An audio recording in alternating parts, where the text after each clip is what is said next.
on average, at least in the Western world, a dollar spent on science produces, anyone want to guess how many dollars of value come back when you spend a dollar on science or a rupee on science? Anyone? How about this guy in the front row? What do you say? 50. Any others? 100? These are real optimists. The average is about 18, right? So you spend $1, you get 18 bucks back, which is a pretty good deal. Any private person would tell you that's an awesome deal, right? For almost any reasonable cost of capital, that's an amazing result, right? And for the outlier ones, you know, the things that are so massively successful, even the numbers that the two people in the front suggested, 50 and 100 or something like that, are conservative. The Human Genome Project has already yielded $200 of value for every dollar put into it, right?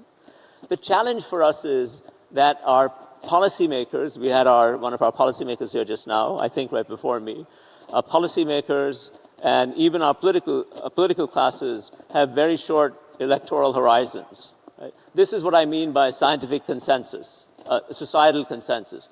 As a society, we need to agree somehow. I don't really know how to do it. I'm saying it's a collective task. We need to agree that even though the benefits will not manifest within the election cycle, right, that we have to get somehow the national will, frankly, the guts and the courage to invest in science so that you can get payoffs that are not 3 to 1, 4 to 1, 5 to 1. You can't get to be a $10 trillion economy with results that are 3 to 1 and 4 to 1 and so on. I'm sorry, it just doesn't work. The math doesn't add up. There is no society that has transitioned from middle-income status to high-income status without extraordinary investment in science in recorded human history. Why would we be any different? We're just not going to move. So how do we do that? That's our collective endeavor in some ways, right? Okay.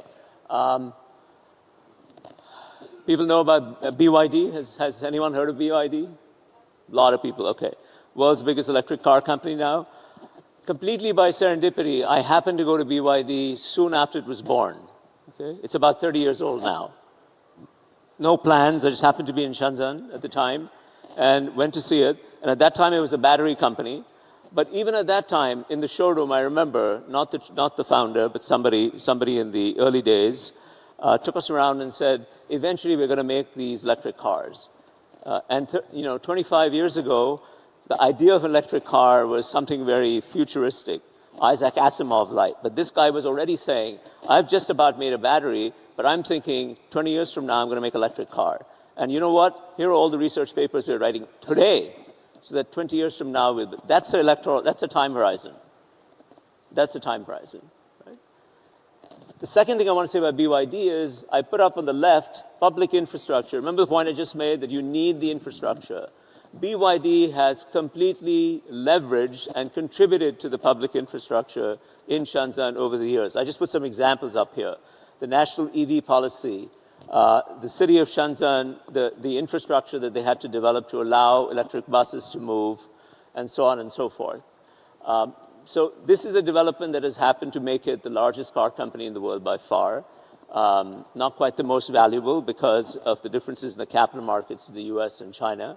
But really an amazing example of pure science, right? Leveraging scientific infrastructure and the importance of working in conjunction with the policymakers. Okay. My colleagues did an animation. I'd like you to see this. China has anyone know how fast the fastest high-speed rail train goes in China today? 350 kilometers per hour. 680 is not done yet. 450 is not done yet. The target is 450, and the ambitious target, 15 years out, not electoral time horizon, 15 years. I realize they have a different political system, but the target 15 years out is 600 kilometers per hour. Today's average reality is 350 kilometers per hour.